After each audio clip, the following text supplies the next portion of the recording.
It's been I've heard like the comments are crazy on the world, so I don't ever read the comments. But I heard they're crazy. But as far as like personally, it's been great, man. Everybody's been real supportive and very encouraging and respectful, and it's been great. It's made a difference. It's made a huge impact in a positive way. Has there been any negative response from any artists about it? Not really. Nobody that I know, like definitely not face to face. That's all I care about. You know what I mean? When somebody sees me, it didn't change. And I've apologized to some of my friends because they've had to defend me, and I know they don't necessarily share the views I share. So I'm like, yo, I'm sorry, and they're like, nah, man, that's you, man. I respect that. Like, it's been really, really a lot of love, and I appreciate it. What was the real idea behind doing it? Because there's no hip hop artist has ever done that in the history of rap that I'm ever familiar with.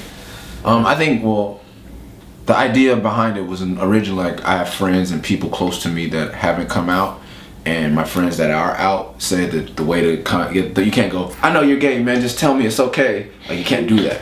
They're like, that's not the way to go about it. So I was like, if I advocate for them with my art, then maybe it creates a culture in our family and in our circle where they feel like, okay, I could talk to him. And that was just for selfish reasons. On a larger level, I felt someone needed to push hip hop. When Short and Ice Cube first did, and even Schoolie D, like when they first did gangster rap, they didn't do it to sell a million records. They did it to be the voice of the streets. And they were criticized and, crucified over, like, you're never gonna sell any records, fuck the police, that'll never go over. And now for 20 years everybody's been riding their dick. Like, no one's done anything that's made turn the game on its ear. Like when Ice-T did Cop Killer, that was the final slam. Like, he set a boundary. Like that was the last hammer. Like, you could say fuck the police and then you could go to Cop Killer, but anything in between, he made such a wide lane with that. Like the sacrifice he made, and it did. I think it did make his life difficult. Absolutely. After that, but it widened the lane, and people have just been living in this space where we could do this, say this, do this. To me, the whole Tupac Biggie thing was crazy. Like, things they were saying to each other and about each other, but none of that was it wasn't crazy. And then to me, doing this is like kind of out of respect for them, like doing something that may be unpopular at the time, that may cause people to slam some doors in your faces, that may upset and make people uncomfortable. Rap hasn't made people uncomfortable. Like I said, Cop Killer was the last thing. It's debate. Everything else debatable, but it was the last real thing that made America, or even hip hoppers, uncomfortable. Do you think there's going to be a mainstream out of the closet rapper? I don't know, and I don't know if it's necessary. I just want it to be fair, because I don't know if there's a mainstream out of the closet pop star like Ricky Martin, maybe Elton John. Elton John, yeah. So, Fasham, would you do a song with a gay rapper where he's talking about gay things on his verse? Like, let's just say like a song about sex, and he's talking about on his verse, he's talking about sex with a man, and you're talking about sex with a woman on your verse. Would you do that? The song would have to really be an important song, like for society, like not for like particularly my own. Like a back and forth, like back and forth. I don't know. Like that's the only. I'ma eat her pussy. I'ma suck his dick. Like that song, like that. Yeah, like that. That'd be crazy. I do it just 'cause I'm out of my mind. Bro. That's a whole other thing. That'd be hilarious. Yeah, I'm not even gonna ask you. You already pushed the envelope. Like, I wouldn't share the verse like my man's talking about. Definitely wouldn't share the verse. But I'm not opposed to working with anyone just because of their sexuality or their race or color or. That's not what I'm saying. Because like, for example, like when I asked Mano, would he ever do a song with a gay rapper, and he said, I'm pretty sure I already have. Wow. So would you or wouldn't you? Right now, like at this moment, no. No. Why not?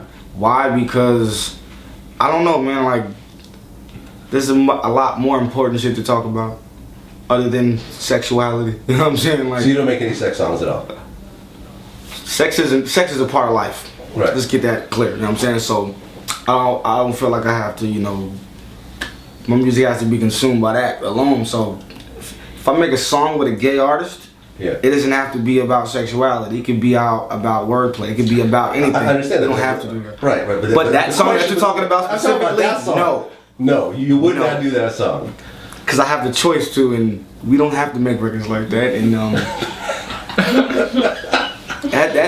My man handled that. He's provoked the dialogue for that already, so you don't have to. I don't have to. You know what I'm saying? He took that. He wore those crown of thorns. So you would do a song about it, you know? If he was talking about how he likes to suck dick or whatever, and I get talk about how I love pussy, I think that's equal opportunity. I do it just because it's hilarious to me. It'd be hilarious. It might make me mad uncomfortable later, but I'm always into doing things that haven't been done, to pushing the envelope as is apparent. Basically, how this whole project came together was I guess B Nick K Salam and his brother Murs was already talking about doing the album together with just them, and you weren't even included. I wasn't even included. You know what I'm saying? So I guess Murs or one of the people involved felt like somebody else should be added to the project, and so they threw a bunch of names out there, kept throwing a bunch of names, and eventually my name popped up in that list, and